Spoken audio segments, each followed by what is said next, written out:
few weeks ago, I shared with you a story about St. Louis Marie de Montfort, but today is his actual feast day, and I wanted to share one more story with you that I think provides each and every one of us a great example of how we are called to live our lives.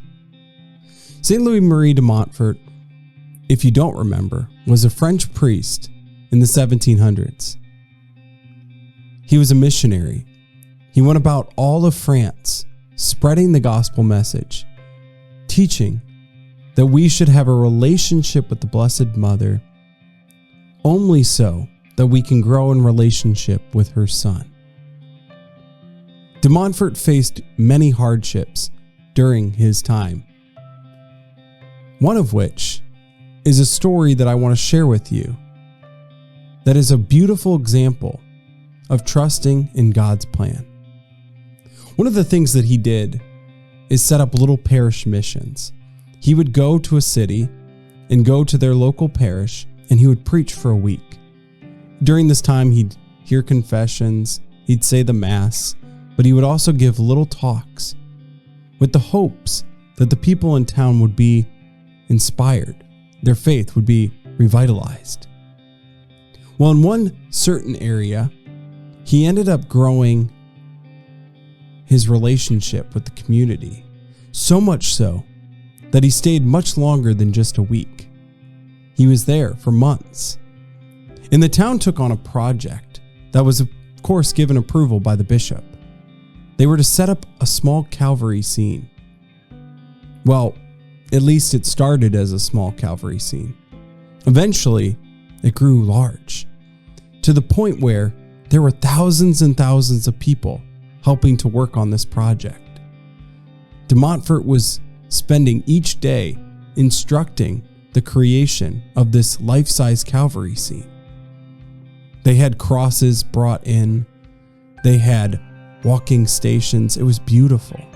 Eventually, the moment had its climax, which was the dedication of this Calvary scene. There were thousands and thousands of people there present that day, ready to praise the Lord for this great new scene being built. This was to be a pilgrimage site for years and years to come. But of course, Satan wants to stop things like this. He doesn't want these things to continue.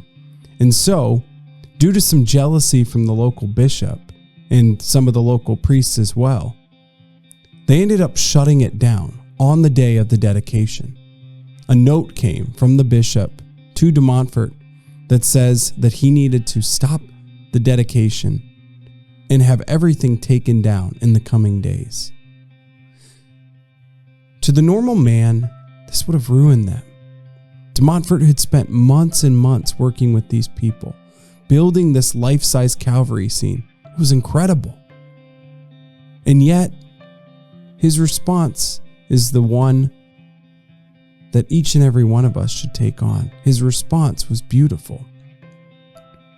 He looked at the people, and with tears in his eyes, he said, "We've been asked to take down this Calvary scene, something that each and every one of us has worked on for quite some time. But it's okay, because the reality is, what's more important than having Calvary on this hill is having Calvary in your heart. What's more important than having Calvary on this hill is having Calvary in your heart." This is the example, this is the message for each and every one of us. Let us be like De Montfort, trusting in God's plan and recognizing that our ideas of what should be done, what should work, are secondary to what God has planned. His plan is always greater than ours. And in this moment, he shows us that. Because although the Calvary scene gave him great glory and praise, it was more what it did to the hearts of the men and women who worked on it. And that is the message for today. I want to thank you for watching these videos over the last couple months.